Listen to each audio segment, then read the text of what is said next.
to heat up your frozen dinners, grab your TV tray, and settle in for another episode of the Plus Platoon, your podcast for all things Disney Plus, brought to you by Disney Plus fans.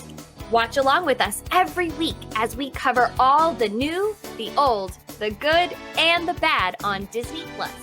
So put down that remote, don't touch that dial, and welcome your fabulous Plus Platoon host.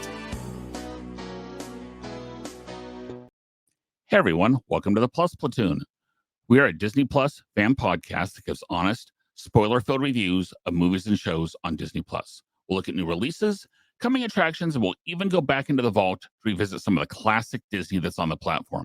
Make sure you're subscribed and you will never miss a moment. I'm going to bring in Kate. Kate, good to see you this evening. Good to see you too, Derek. How's your night going? It's actually not too bad. Not too bad. Good. Next, we've got Peter. Pete, welcome to the show. Hey, everybody. How you doing? So good. I got so good. I got so good. No, no.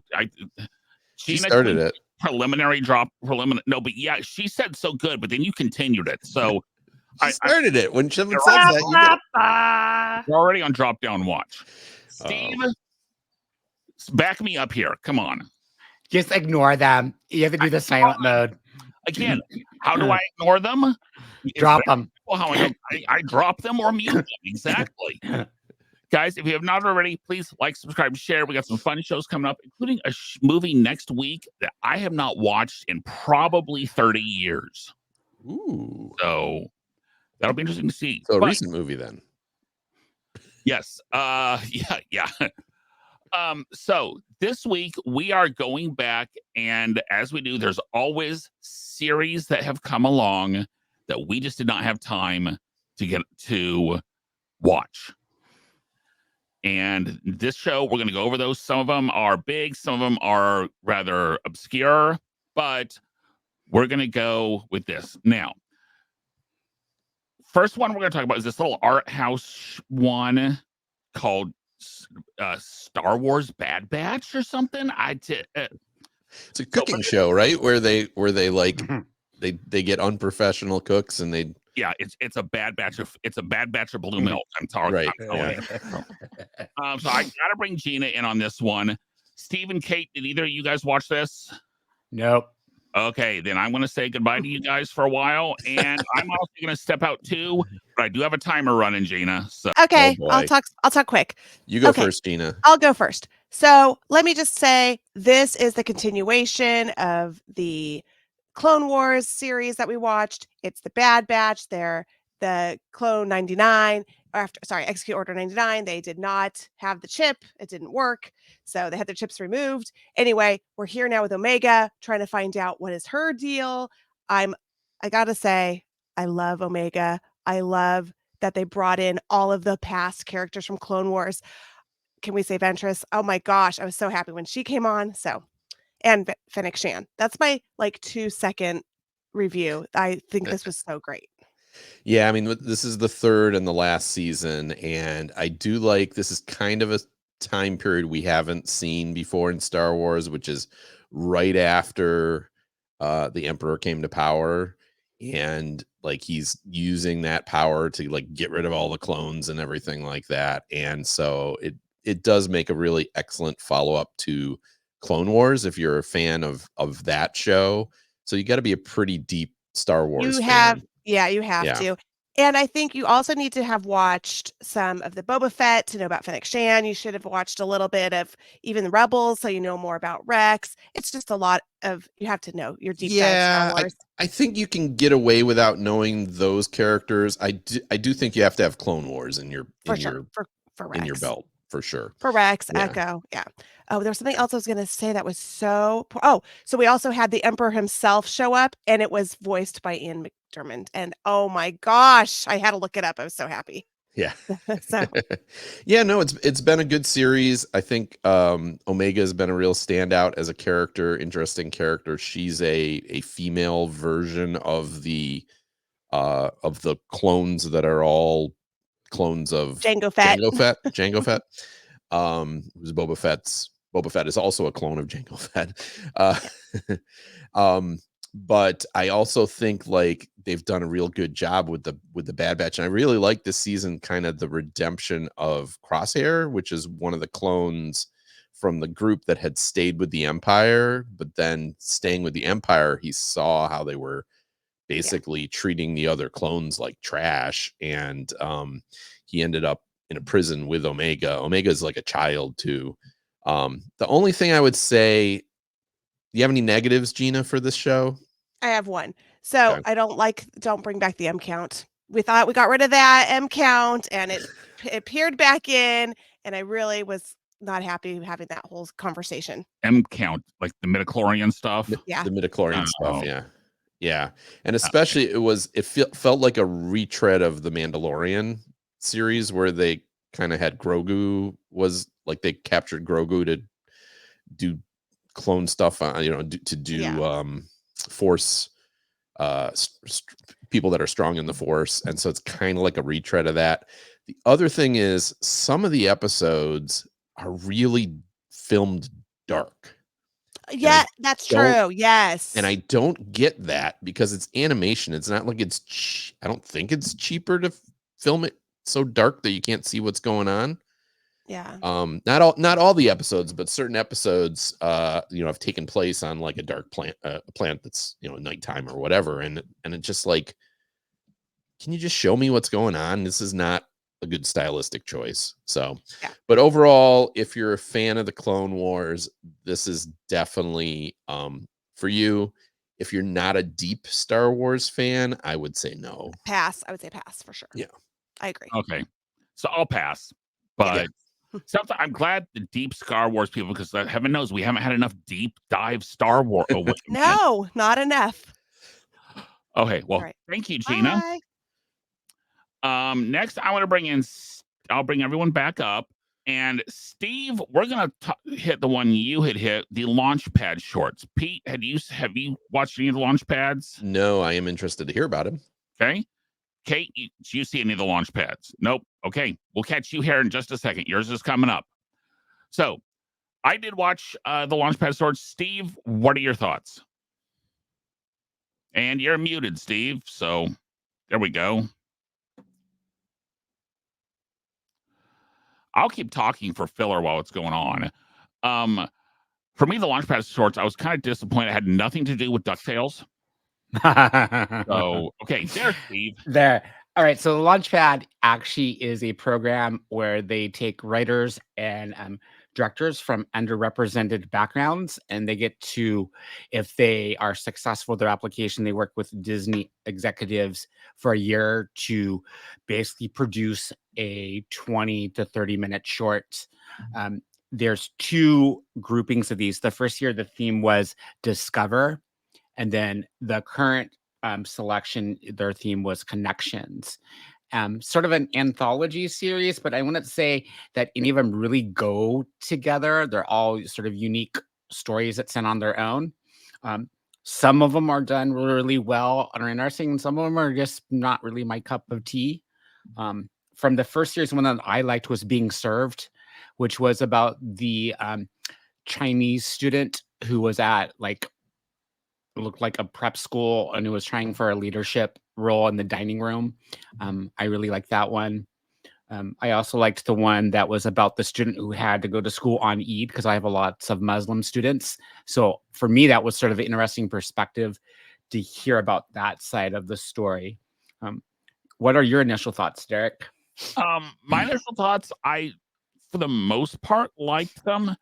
To me, they were uneven a little bit. Some of them were definitely better than others. Some of them definitely told a story better than others. Some of them were hard to watch just because of the content material, like the one about the gal who comes in and babysits the little boy, and how her mom died, and it's forever, and that kind of stuff. That one was rough to watch, but overall, they were done well. I liked the story. Even if I didn't agree with the ending on some of them, I see why they did the ending on some of them. I'm specifically thinking of like the Mater D one. Yes. Because not a lot of them had happy endings. And So I wanted at least one to have something go completely right. And the ones I watched, none of them did. I think the second season, I think they started to encourage that more because I've seen 3 of the second season. They seemed to end more on a positive note. Okay. Um, And I must have I just watched yeah. most of the first season. So I know that one of the directors, the one who did Fangs, uh-huh. that person actually ended up directing a episode of High School Musical. They were so impressed with her directing that they hired her to do an episode. So there is that potential of really sort of stepping careers for them to get more into the industry. So no, high level theater there. But anyway, high school anyway, never mind. So I mean, yeah, I think they're hard to binge personally, just because once you watch, they're about 15-20 minutes long, and once you watch more than a couple of them, emotionally you need a break. I felt. Yeah, I watched them like maybe 1 or 2 at the most, and then sort of come back to them. The thing that's closest there is like the Pixar shorts, where they've taken directors of different backgrounds, like the animated shorts like Bow and those. Okay, gotcha. I'm going Pixar shorts. I'm thinking Mater and the Ghost Light. I'm thinking, oh no, but it's sort of the similar ideas where it's an underrepresented person who has a chance to tell their unique story. Gotcha. So, okay. Next we are going to bring in Kate, and Kate, I'll stick with you just so you have someone to talk to on this one. Well, I was going to say you can bring everybody in because since I know I'm the only one who watched it, I don't mind telling you all about it. So I watched a documentary style show called Choir, which is a 6-part series. Okay, documentary style or documentary? It's a documentary. It's like Own the Room. It was kind of like Own the Room. Okay. So it was all about the Detroit Youth Choir. DYC is what they call it themselves. And they were on season, I think it was 19 of America's Got Talent. They made it. They were a finalist or a semifinalist or something like that on America's Got Talent. And it's basically about this choir and them, this like Detroit, so inner city choir. It follows about 5 different students that are in this group. They have 3 different,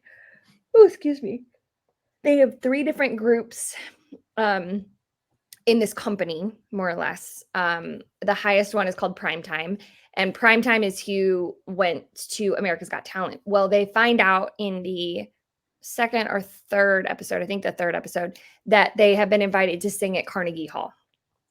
So, and this was in 2022. So it's all about like their auditions and kind of what the kids are going through, and it follows some of them into like what colleges they go through.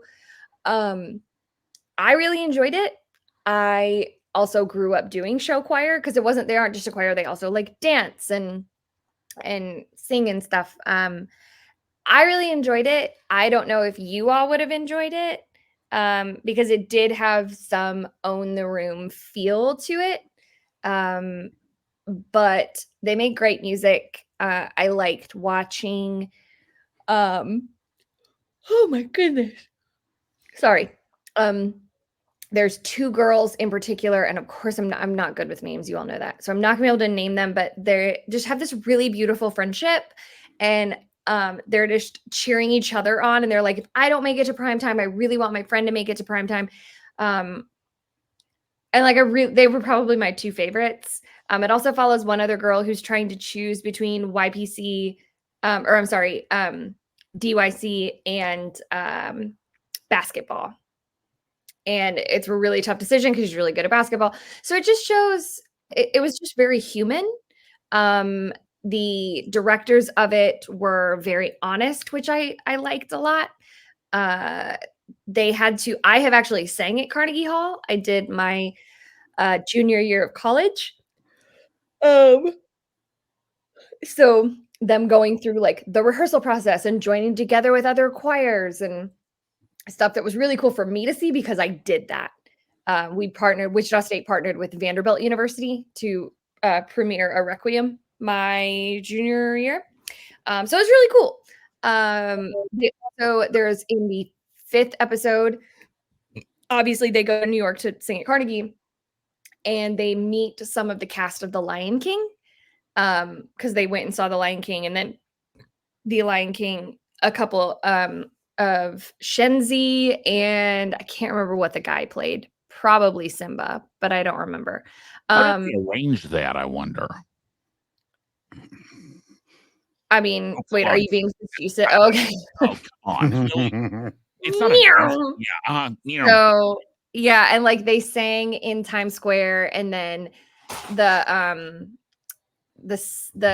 guy from The Lion King was like, "Do you know any of The Lion King?" And of course, they happen to know Circle of Life.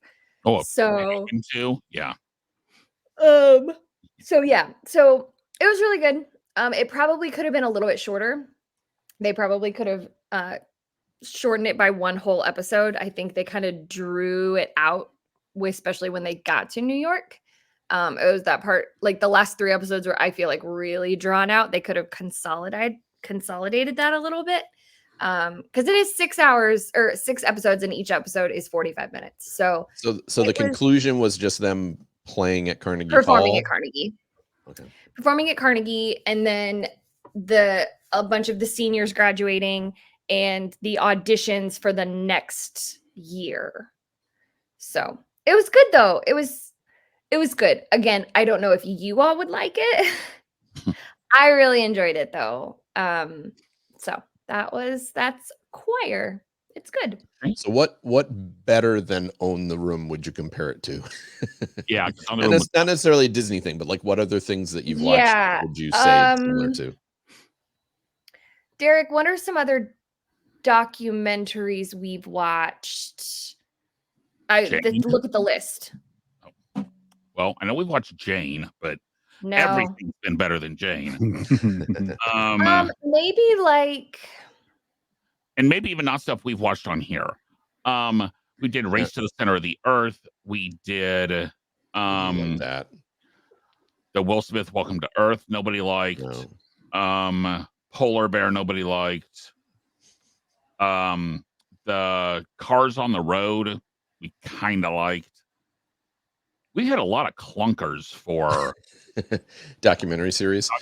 Series. Do you feel like it like really got into it focused on, you said it focused on some of the students, but did it like really give you like a feel for them and their stories and things like that? Yeah, for sure. Okay. So it's more of a human interest type documentary. Kind of like one of the girls, the girl who's trying to choose between basketball and DYC, her dad is incarcerated and has been for like 15 years. And when she was in New York, she hadn't seen her dad in like 15 years. And when she was in New York, he's incarcerated in Jersey.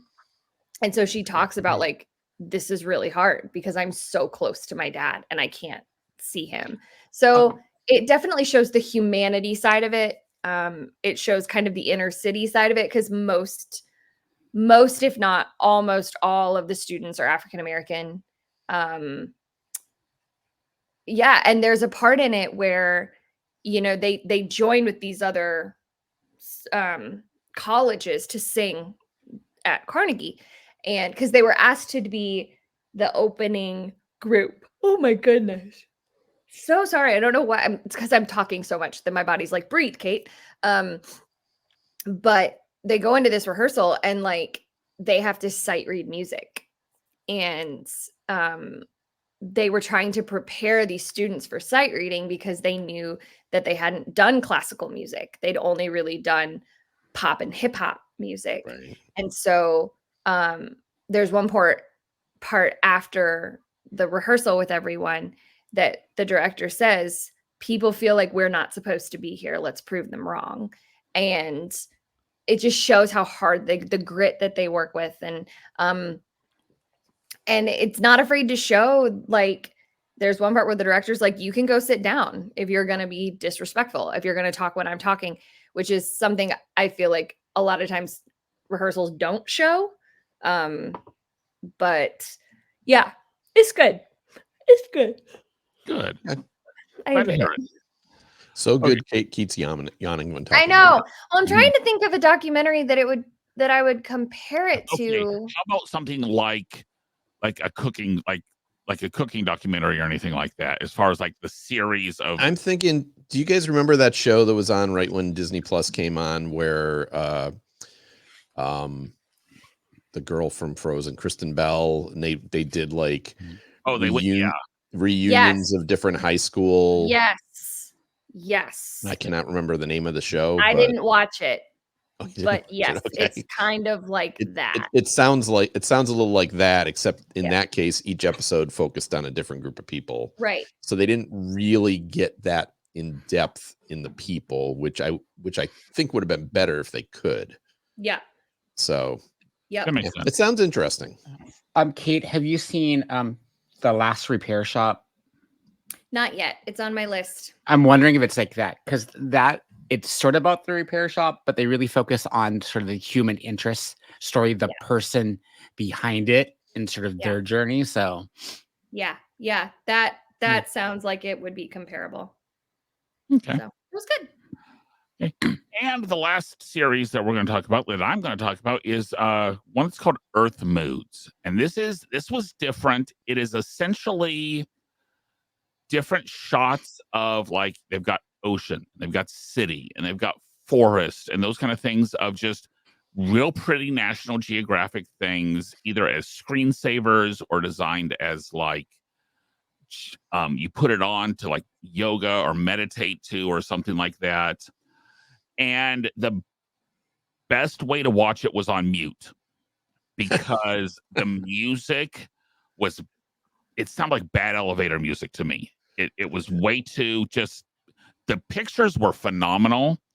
And if they could have done a picture one way and like you put your own music to it, because it wasn't that traditional relaxing music, it was more upbeat, most of it, which if I want to watch that and get into like a good mood, I don't want upbeat music, especially upbeat music that I don't recognize at all. If I want upbeat music, it better be an instrumental version of, like, okay, do some Moana and Little Mermaid stuff for the just instrumental versions of it, because trust me, they're out there. Mhm. That's what I would have wanted.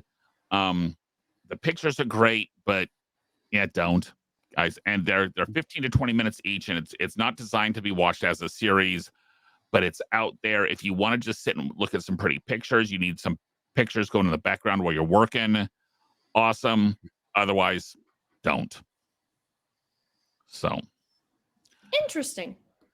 You know, Derek, you would be the one who would get to pick anything you wanted to watch, and you wouldn't like it.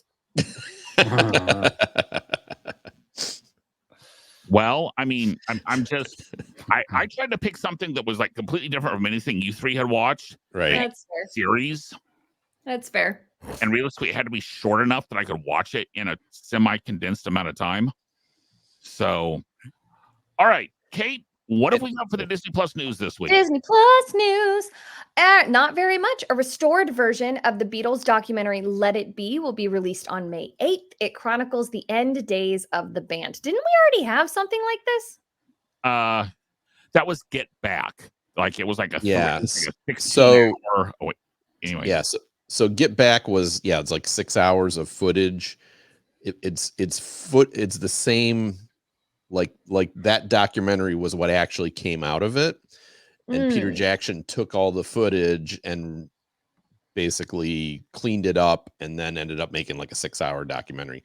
So it's basically going to be a shorter, probably more PR version of Get Back. Got it. That makes sense.